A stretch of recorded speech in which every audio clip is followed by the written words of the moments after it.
దువ్వాడ మాధురి గారు hats off బయట ఎంతమందిని దువ్విదో కానీ అమ్మ ఇంతమంది ఫ్యాన్స్ ఏంద్రా నాకు అనిపించింది రియల్గా ఆమె అసలు ఈ అమ్మాయి అయితే బాగుండు పెళ్ళి అయిపోయింది కానీ బయలకు ఇంత గ్లామర్ అసలు ఆమె దువ్వడకి ఎంతమంది దువ్వి వచ్చిందో అంతమంది ఫ్యాన్స్ ఉన్నారు ఆమెకి. అండ్ ఇంకోటి భయ్యా ఆమె మాట్లాడే విధానం బెదిరిస్తుంది. ఏంది పొలిటికల్ బ్యాక్గ్రౌండ్ కదా దుమ్ము హడల్ అన్న అసలు ఆమె మాట్లాడుతుంటే దివ్య పోసుకున్నది భయ్యా.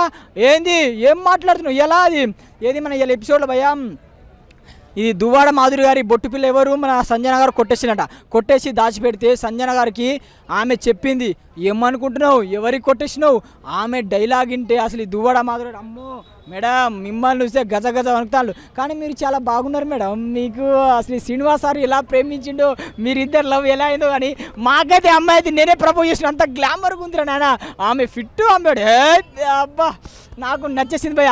అందరూ మేడం అంటారు నీ మేడమనా నా పిల్ల అంటే అసలు ఆమె అంత మాధురి గారు ఆమె డైలాగ్ నాకు నచ్చింది. ఇది కదా ఫైర్ అంటే పాయింట్ టు పాయింట్ ఎవరిని తగ్గకుండా పాయింట్ టు పాయింట్ చెప్పి మాట్లాడుతుంది. అండ్ ఆమె గేమ్ చూసి వచ్చింది కాబట్టి అసలే పొలిటికల్ బ్యాక్గ్రౌండ్ ఆమె మాట్లాడే విధానం అలా ఉంది. నాకైతే చాలా బాగా నచ్చింది భయ్య.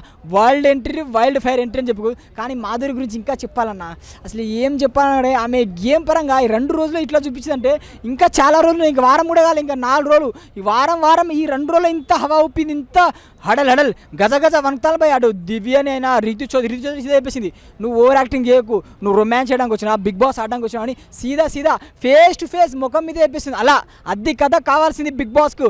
ఇప్పుడు స్టార్ట్ అయింది వైల్డ్ ఫైర్ ఇది నాకు కావాల్సింది. నాకైతే మస్తుంది భయ కానీ జర సీరియల్ కాకుండా జర కొంచెం డ్రెస్ మారిస్తే బాగుంటుంది కదా శారీలో బాగాలేవు కొంచెం స్కిడ్ మిడ్డీలు అట్లాంటివి వేసుకుంటే కొంచెం గ్లామర్ ఇంకా అంటే డైలాగ్ కాకుండా గ్లామర్ కూడా ఇంకా బాగుంటుంది ఇంకా వేరే లెవెల్ చూడాలి. సో నాకైతే వైల్డ్ ఫైర్ బాగుందన్న.